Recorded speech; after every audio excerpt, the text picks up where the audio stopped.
Olá, boa noite. Estamos aqui mais uma vez para discutirmos assunto da emoção.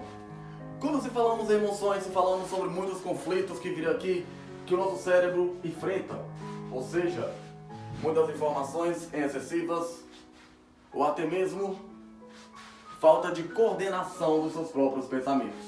Que isso gera certas emoções favoráveis a si ou desfavoráveis. Depende da forma que você vai saber lidar ou gerir a sua própria emoção.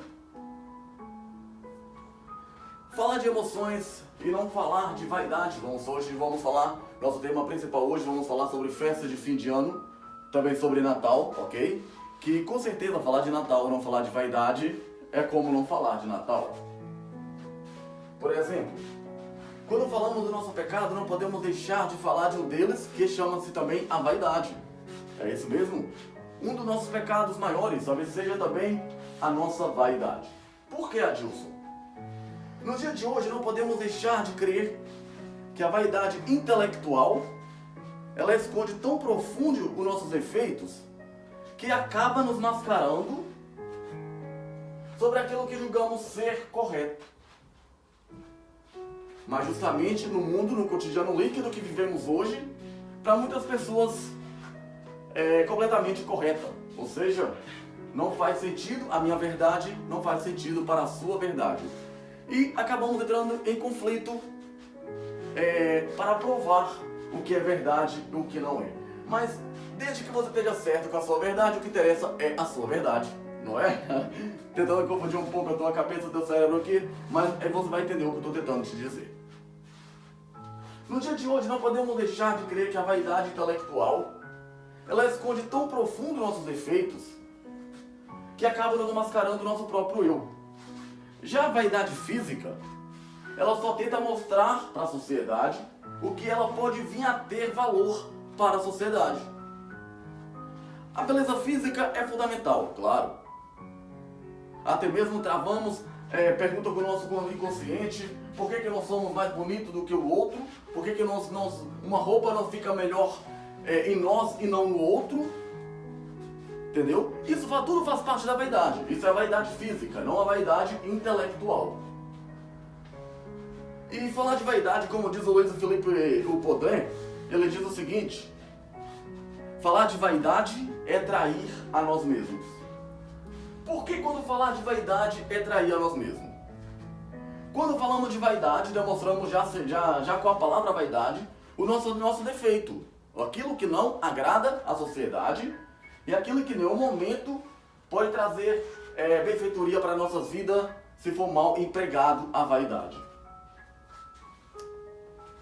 Como eu estava dizendo para você aqui, Natal está chegando aí, fim de ano está chegando aí, e resta sempre aquela pontinha de vaidade, aquela pontinha de querer dar o melhor presente, aquela pontinha de querer ser o mais bem vestido da noite, aquela pontinha da vaidade de querer ser o maior receptor familiar da noite.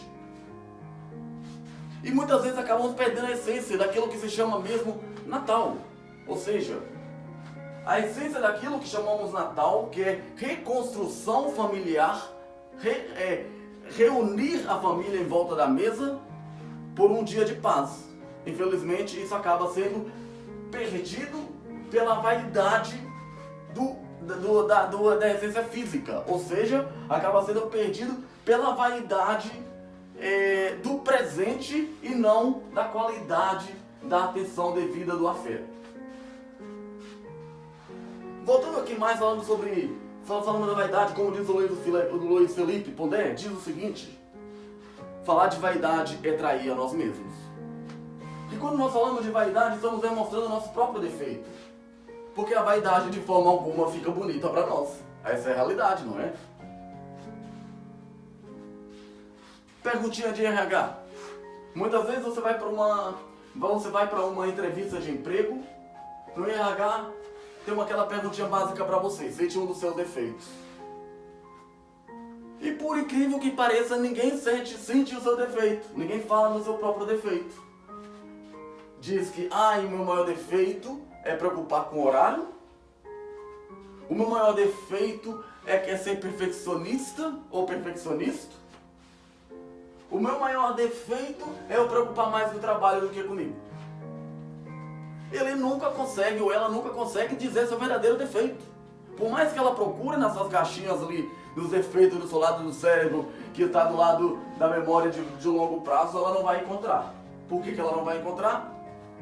Porque automaticamente ela ficou cega pelo perfil da vaidade, onde a vaidade esconde o seu próprio eu, sua própria essência. Então ela acaba não conseguindo ver os seus próprios defeitos. Pronto. O que eu quero dizer para você é o seguinte. Vamos falar agora sobre um pouquinho do Natal, como a gente tinha falado um pouquinho atrás. Antigamente sabemos que o Natal é nada mais nada menos do que o nascimento de Cristo. Mas hoje em dia virou marketing. Hoje em dia o Natal é Coca-Cola. Daqui uns dias vai até aparecer aí o Santa, ou seja, o Pai Natal. O Pai Natal, que para muitos, né, da igreja católica é o São Nicolau. E aqui no Reino Unido se fala Santa. E no Brasil, Papai Noel. Para você ver como que uma mesma figura recebe vários nomes diferentes. E trazendo essas figuras, esses nomes que eu estou dizendo para você, que fez parte da tua infância, fez parte da tua história de vida, queremos trazer para o cotidiano líquido de hoje. Aquela historinha linda que a sua mãe ou seu pai contava para ti sobre o Natal, hoje em dia você vê completamente diferente. Como você vê essa diferença, Adilson? Hoje em dia o Natal virou comércio, virou marketing. E com certeza as empresas hoje em dia vende-se muito mais na época de Natal, porque ela usa o Natal, usa a esperteza, a manipulação saudável para a empresa dela, entendeu? Para poder investir no Natal. Porque sabe que é uma data que vai trazer retorno a dobrar para a empresa, entendeu? Mas quando trazemos isso para a nossa vida pessoal, falando sobre a vaidade, não podemos deixar de dizer também que nós somos consumidores de nós mesmos. Quando eu quero dizer que, assim como o empresário investe na época de lucro, que é na época natalina, na época de dezembro, para dar retorno financeiro para a sua empresa, nós acabamos tornando consumistas de nós mesmos o dobro, sem preocupar com o que pode acontecer amanhã, sem preocupar com as nossas finanças do dia de amanhã. Muitas vezes, um empresário ele investe na sua empresa, vamos supor que investe na sua empresa para ir 30% a mais do teu lucro, das suas despesas anuais na época de Natal, para tentar retirar um lucro maior. Já o consumidor faz ao contrário. Ele gasta muito mais aquilo que ele pode para simplesmente demonstrar a sua vaidade para a família, de que realmente pode presentear com um presente bom, de que realmente pode estar ali para gastar com a melhor festa de ceia para oferecer para outra pessoa. E sem entender que hoje vivemos um cotidiano líquido. Esse cotidiano é o seguinte, que muitas vezes as pessoas, por falta de controle emocional, acabam misturando as coisas e não separa Natal com marketing e marketing com Natal. Mas Adilson, isso não é importante trazer a marketing natalina para a nossa empresa? Sim, claro, é bem vista na vossa empresa e aí tem que se fazer isso mesmo para a empresa gerar lucro. É nessa época que gera-se mais lucro. São nas datas comemorativas do ano que se gera mais lucro na empresa. Mas Adilson, como atingir a minha meta sem atingir a vaidade do consumidor financeiro? Impossível, impossível, impossível, impossível. Não se pode ter uma coisa sem não abrir mão da outra. Não se pode conquistar uma coisa sem abrir mão da outra. Então, por isso, cabe a você, consumidor, ter a sua tática de marketing, na intenção de se beneficiar a sua empresa, de crescer a sua empresa, mas também cabe a você, consumidor, tentar disfarçar um pouquinho a vaidade, pesquisar mais, ver o que é mais interessante para a sua ceia de Natal. Se não tiver isso, troca por aquilo, mas simplesmente aprende a lidar com a sua vaidade de uma forma que não vai prejudicar a sua organização financeira, ou seja, de uma forma que não vai prejudicar o seu desempenho financeiro futuramente. Porque lembra, se você gasta em um mês o que você poderia ter gastado praticamente em 4 ou 5 meses em uma ceia de Natal. se você for colocar no seu papel. Mas Adilson, isso é ser mesquinho? Não. Isso é planejamento financeiro. Quando se fala em planejamento financeiro, não se fala em consumir, em gastar tudo hoje. E fala sim em consumir necessariamente aquilo que é necessário, ou seja, aquilo que é realmente preciso. Seja para sua empresa, seja para sua vida pessoal, ok? Anota isso aí. Falando de Natal ainda, pronto, blá blá, fim de ano. Como você pode ver, vou dar um pequeno exemplo aqui. Você vai fazer uma festa de Natal na sua casa. Você gasta em volta de, vamos supor, só na ceia você vai gastar para ir umas 1.200 libras em ceias, para umas 5 ou 6 pessoas, nessa questão de 6 pessoas, no jantar de Natal. Presentes, vamos supor que você gasta de presentes para que lá estiver total de, vamos supor, mais 1.000 euros, 1.000 libras, total em família 2.200 libras em gastos de Natal. Gastos esses que poderiam ser simplificados. Quando se diga simplificado, é ensinar você a pesquisar mais, a chorar mais. Já viu aquele ditado, que não chora não mama? Quando se fala daquele ditado que não chora não mama, é saber negociar. A negociação ela já vem de muito tempo atrás. Só devemos saber colocar em prática, ok? Então, se você souber negociar, você vai ter um desconto aí na sua ceia de Natal de uns 20%, 10 a 20% de desconto na sua ceia de Natal e nos seus presentes, se você souber pesquisar mais. E com certeza, para o ano que vem, os seus lucros financeiros será maior do que foi nesse ano de 2018. Se você tiver esse planejamento. E mesmo assim, você fazendo essa festa toda, como eu estou dizendo para você, ocorre um momento de o familiar ainda sair reclamando que não gostou do seu presente, que a sua comida estava mal feita, e ainda sair falando mal de você. Esse é o verdadeiro familiar manipulador, ok? E narcisista, fácil porque com certeza não vale a pena. Mas pronto, não vou dizer para você fazer isso afastar do seu familiar, porque ainda há remédios para esse tipo de situação que sabemos contornar a partir do momento que gerimos nossas emoções. Mas, como já falamos de comida, festas, presentes, papá, cegueira emocional, vamos falar então de gastos excessivos, já falamos também, antes, durante a festa, blá blá, já falamos, valor financeiro, é isso mesmo. A partir do momento que você consegue gerir as suas emoções, você vai aprender a gerir a sua vida financeira. Pouco ou com muito, você vai aprender a gerir a sua vida financeira.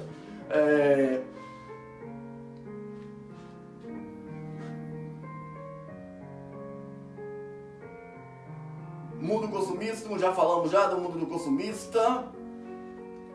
Pronto, vamos falar das propagandas que acontecem na época as marketing que acontecem na época de Natal. A latinha de Coca-Cola ganha mais vida com a cara de Papai Noel.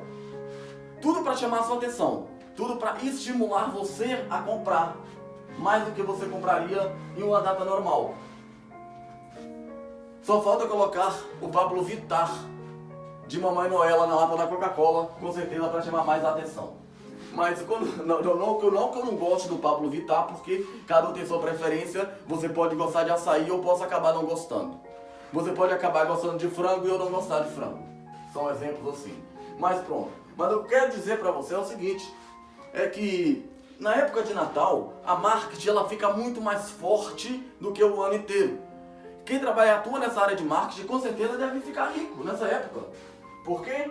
Porque, como eu estava dizendo, Papai Noel ganha mais vida na lata de Coca-Cola do que mais descendo pela chaminé.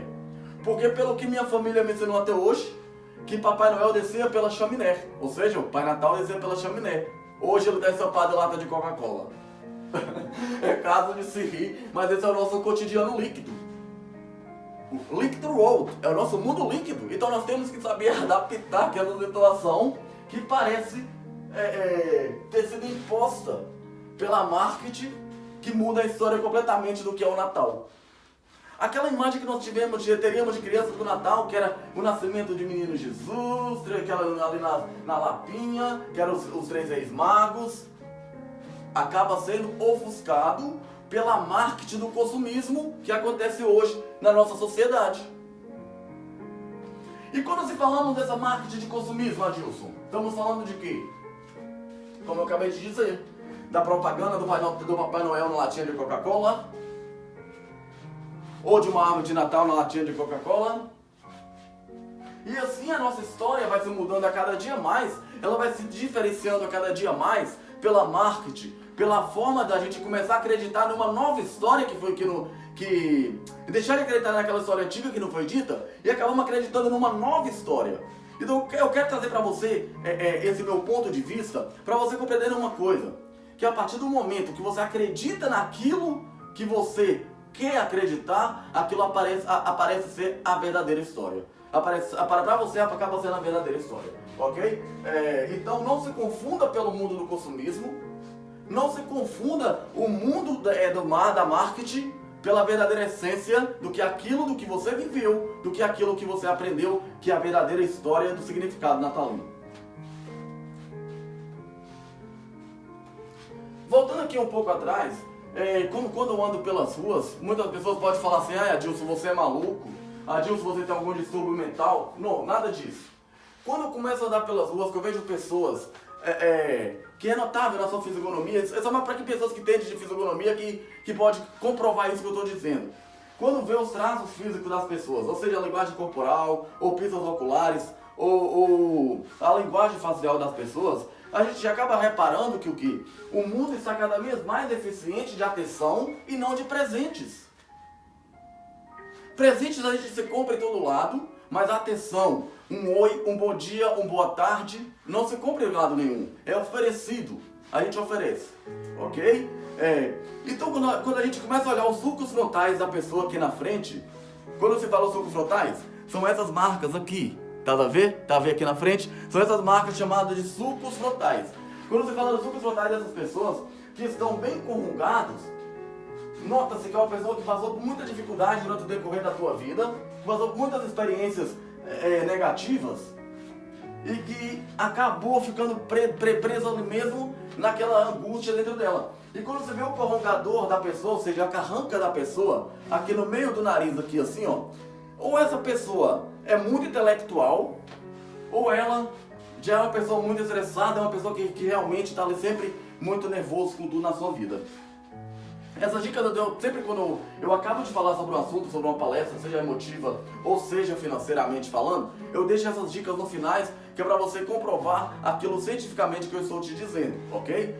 Então voltando a falar aqui do carranco, ou seja, do corrugador que fica aqui no meio do nosso nariz, ele aqui automaticamente vai identificar você que a pessoa é uma pessoa intelectual ou que a pessoa é uma pessoa muito estressada ou que é uma pessoa que passa muito momento de raiva.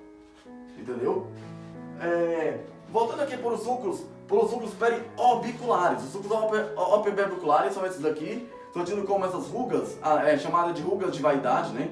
Para muitas pessoas, que é aquela ruga que a pessoa tenta ali aplicar um botox para esconder, para poder não mostrar muita aparência, que está velha, mas essas rugas, quando ficam muito puxadas, pode saber que é uma pessoa que realmente chorou, que já riu muito, que acabou exercitando muito, que ficou ali aquelas marcas. É como você ir para o ginásio, malhar muito o teu corpo, com certeza vai ficar as suas marcas físicas. Então assim é a nossa face. Lá também, quando passamos vários tipos de emoções, nela também fica escrito a nossa história, na nossa face.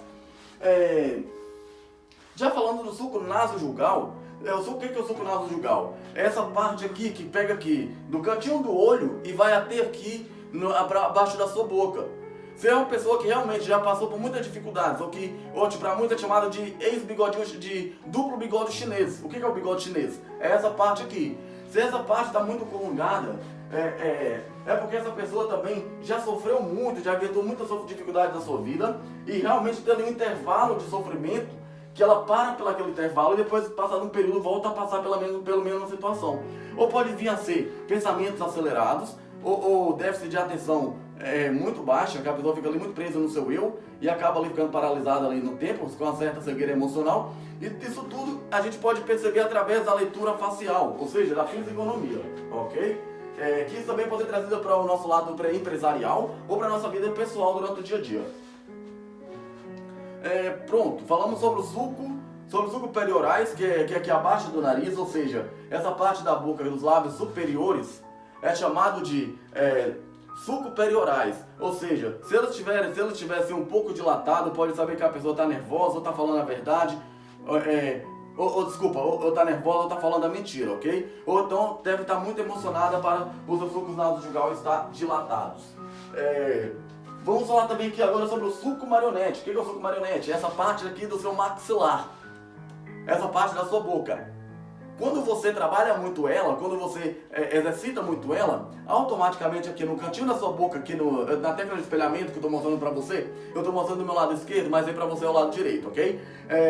No suco marionete, aqui do lado direito da pessoa, quando é uma pessoa que já viveu muitas emoções se desgastante na sua vida e que passa por um período de transição, o que acontece? Fica essa marca aqui no suco mentual. Também aqui fica vai da suco marionete até o suco mentual, que é essa bolinha aqui do seu queixo, entendeu?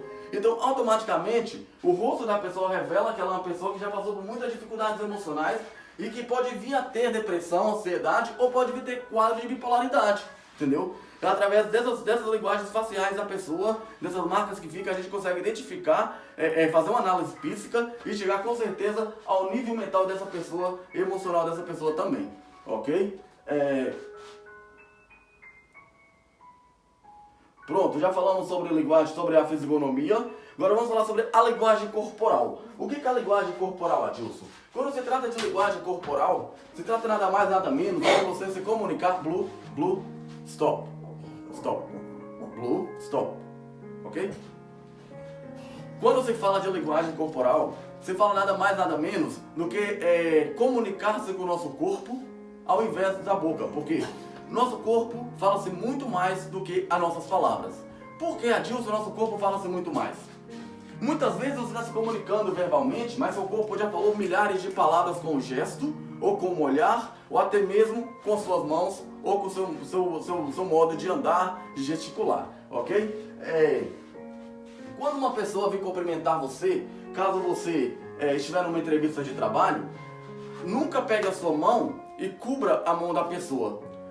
E você vai estar dando sinal de superioridade para essa pessoa, que você está sendo superior a ela, entendeu? Então, automaticamente, quando a pessoa cumprimentar a sua mão, você já pega na mão dela por aqui assim, cumprimenta suavemente, entendeu? Da mesma intensidade que ela cumprimentar você vai cumprimentar ela. Se você cumprimentar ela muito suave, muito fraco, aperto de mão, o que vai acabar acontecendo? Ela não vai sentir que você é uma pessoa firme, que você é uma pessoa de atitude e uma pessoa corajosa. Mas, se você cumprimentar ela da mesma intensidade que ela vai sentir no mesmo patamar, não diria no mesmo patamar que você, psicologicamente falando, mas vai acabar ali enquadrando a você e aceitando você melhor na entrevista de trabalho, ok?